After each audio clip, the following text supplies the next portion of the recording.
Bismillahirrahmanirrahim. Assalamualaikum warahmatullahi wabarakatuh. Innal hamdalillah nahmaduhu wa nasta'inuhu wa nastaghfiruh wa na'udzu billahi min sururi anfusina wa min sayyiati a'malina. May yahdihillahu fala mudhillalah wa man yudhlil fala hadiyalah. Asyhadu an la ilaha illallah wahdahu la syarikalah wa asyhadu anna Muhammadan abduhu wa rasuluhu la nabiyya ba'dah. Oke teman-teman, gimana kabarnya? Bertemu lagi dengan Ahmad Lukman Nugraha. Kali ini kita akan melanjutkan diskusi kita terkait tentang kajian agama, pendidikan agama dan etika. Namun sebelum itu kita akan masih melanjutkan tentang pengertian filsafat dan bagaimana sistematika berpikir secara filsafat itu sendiri untuk sebagai bahan lintasan atau bahan anjungan kita masuk ke dalam pendidikan agama dan etika itu sendiri.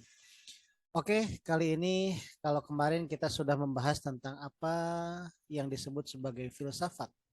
Filsafat adalah sebuah kecintaan dalam kebijaksanaan diambil dari filosof dan sophos itu sendiri yang salah satu artinya adalah kecintaan dan kebijaksanaan.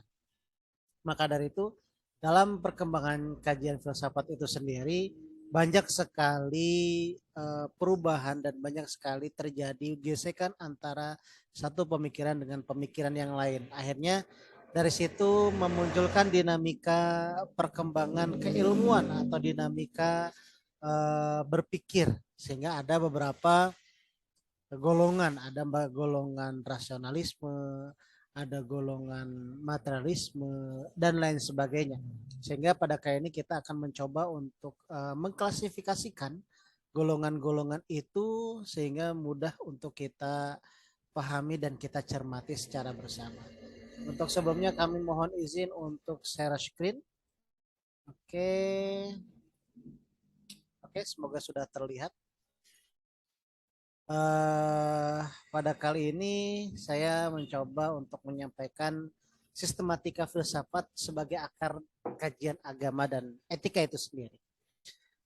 Mungkin teman-teman bisa lihat dan bisa download banyak sekali ini file ini di internet yang ditulis oleh Pak Dodi Setiawan. Lalu kami mencoba untuk sampaikan pada materi kuliah pendidikan agama dan etika. Kemarin kita sudah membahas tentang salah satu cabang ilmu filsafat ada terbagi menjadi beberapa cabang. Salah satu yang pertama adalah cabang ontologi, cabang yang berbicara tentang yang ada, tentang sebuah kebenaran. Dalam kaitan dengan ilmu landasan ontologi itu sendiri, mempertanyakan tentang objek yang ditelaah oleh ilmu, bagaimana wujud hakikinya, serta bagaimana hubungannya dengan daya tangkap manusia yang berupa berpikir, merasa dalam sebuah indera yang membuahkan sebuah pengetahuan. Lalu objek telah ontologi itu sendiri adalah sesuatu yang tidak terlihat pada suatu wujud tertentu yang membahas tentang sesuatu yang secara universal, yaitu berusaha mencari inti yang dimuat setiap kenyataan yang meliputi segala realitas dalam semua bentuknya. Adanya segala sesuatu merupakan suatu segi dari kenyataan yang mengatasi semua perbedaan antara benda-benda dan makhluk hidup itu sendiri, antara jenis-jenis dan individu-individu. Lalu dari cabang filsafat ontologi itu sendiri muncul kelompok-kelompok yang berbeda aliran pemikirannya. Ada di situ ada aliran materialisme yang kemarin kita sudah sampaikan. Aliran ini yang melihat sesuatunya dengan keadaannya atau dengan yang tampak. Ada idealisme, lalu ada dualisme yang berusaha untuk menggabungkan antara material dan idealisme. Dan yang keempat ada agnostisisme. Materialisme adalah aliran yang mengatakan bahwa hakikat dari segala sesuatu yang ada itu adalah materi, bentuk terlihat. Sesuatu yang ada dalam bentuk materi hanya mungkin lahir dari yang ada. Namun sayangnya beberapa aliran materialisme ini berujung pada tidak mempercayai sesuatu yang tidak tampak, tidak meyakini atau tidak mengindahkan sesuatu yang tidak berwujud. Nah, ini yang berbeda hanya dengan golongan yang kedua. Aliran yang kedua, aliran idealisme atau spiritualisme. Aliran ini menjawab kelemahan dari materialisme itu sendiri yang mengatakan bahwa hakikat pengadaan itu justru ruhani atau spiritual. Ruhani adalah dunia ide yang lebih hakiki dibanding materi. Jadi kalau idealisme ini melihat sebelum terbentuknya sebuah keadaan itu adanya ruhani dulu, adanya spiritualitas dulu. Sebelum adanya ilmu itu ada konsep, ada ide dulu. Baru dari ide itu muncul ilmu pengetahuan. Nah mungkin seperti itu gayanya. Lalu ada lagi golongan dualisme. Sebuah aliran filsafat yang berusaha menyatukan dua ide di atas, materi dan ide, yang sesuatu yang ada dengan sesuatu yang tidak tampak. Nah, yang berpendapat bahwa hakikat pengadaan kenyataan itu dalam alam semesta ini terdiri dari dua sumber, yaitu materi dan rohani.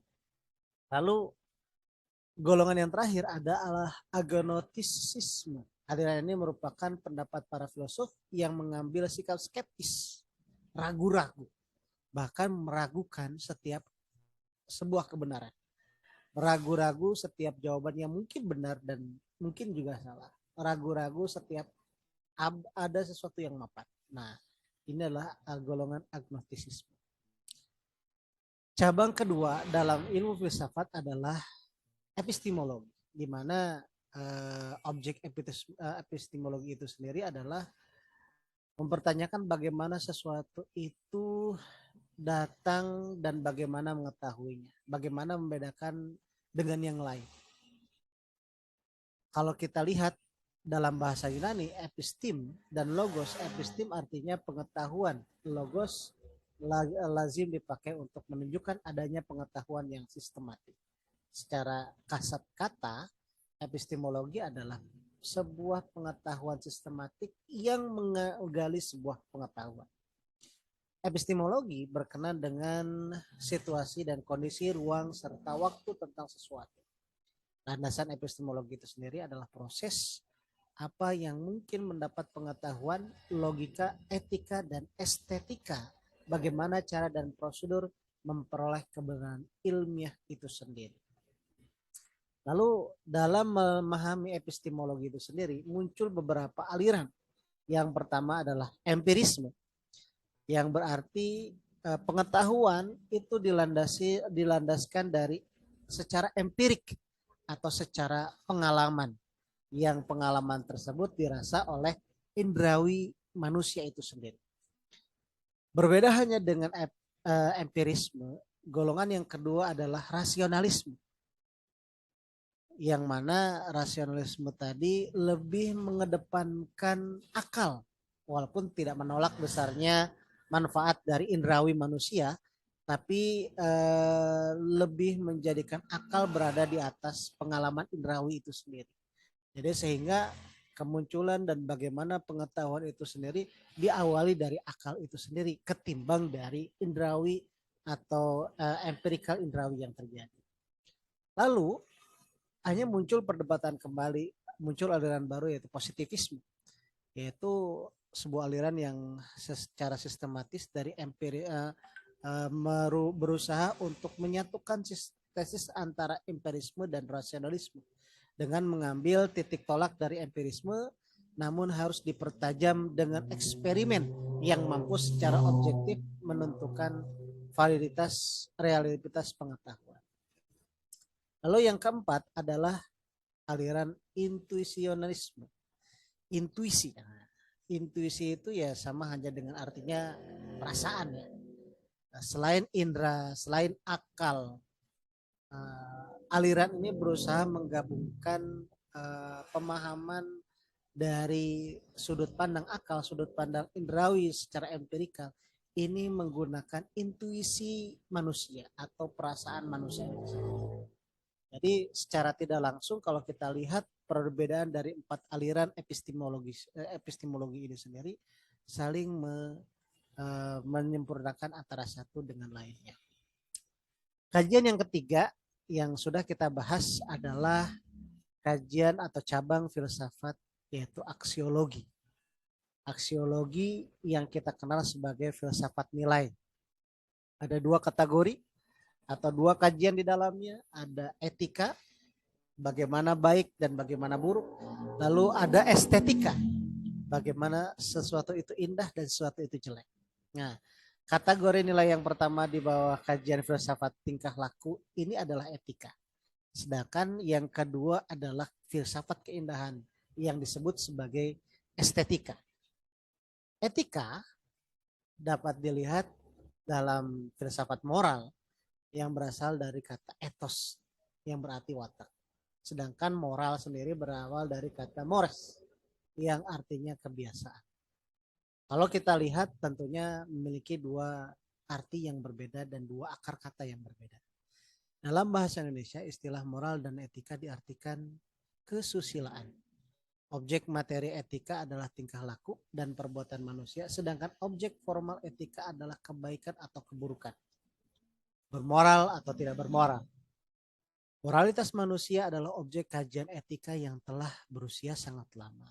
Sejak masyarakat manusia terbentuk persoalan perilaku yang sesuai dengan moralitas itu sendiri.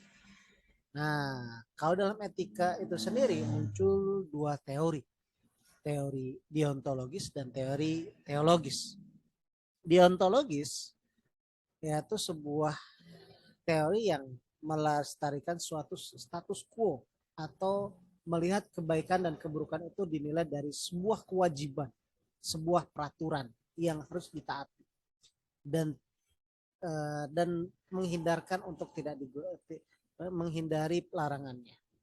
Sedangkan dari teologis itu sendiri lebih menekankan pada unsur hasil suatu perilaku tadi, baik jika buah dari perilaku itu lebih banyak untung daripada ruginya.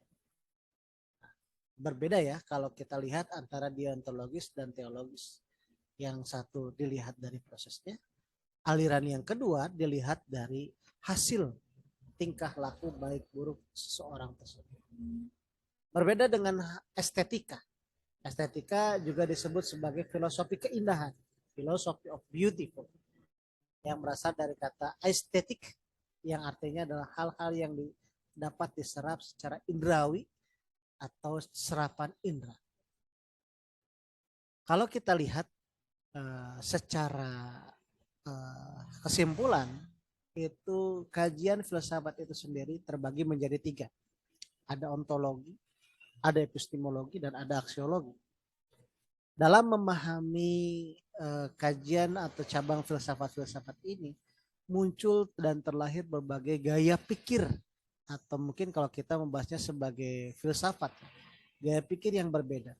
Ada gaya pikir materialisme, ada gaya pikir idealisme, ada dualisme, ada agnostisisme. Itu kalau kita lihat dalam sudut pandang ontologi. Dalam sudut pandang epistemologi muncul beberapa gaya pikir atau aliran-aliran. Ada aliran empirisme, ada rasionalisme, positivisme, intuisionisme, dan empat inilah yang saling melengkapi antara satu kajian dengan kajian yang lain. Ada kajian yang kedua atau kajian cabang yang ketiga dalam filsafat. Ada yang melihat sudut pandang nilai tadi secara deontologis, sebuah kewajiban, peraturan harus dilakukan dan dilarang untuk melakukan itu. Ada yang melihat dalam sudut pandang teologis, sudut pandang hasil. Ini dilakukan karena ini akan berpahala. Ini tidak dilakukan karena ini nanti akan menyebabkan apa. Dia melihat segala sesuatu dalam aspek hasil. Di mana ada baik buruk tadi dilihat dari hasil dari perbuatan itu sendiri. Oke. Mungkin kajian sistematika filsafat kali ini cukup sekian. Jika ada pertanyaan atau diskusi silahkan komentar di kolom komentar, dan jika ada masukan, saran, kritik silahkan tuliskan, dan jangan lupa like and subscribe. Terima kasih. Assalamualaikum warahmatullahi wabarakatuh.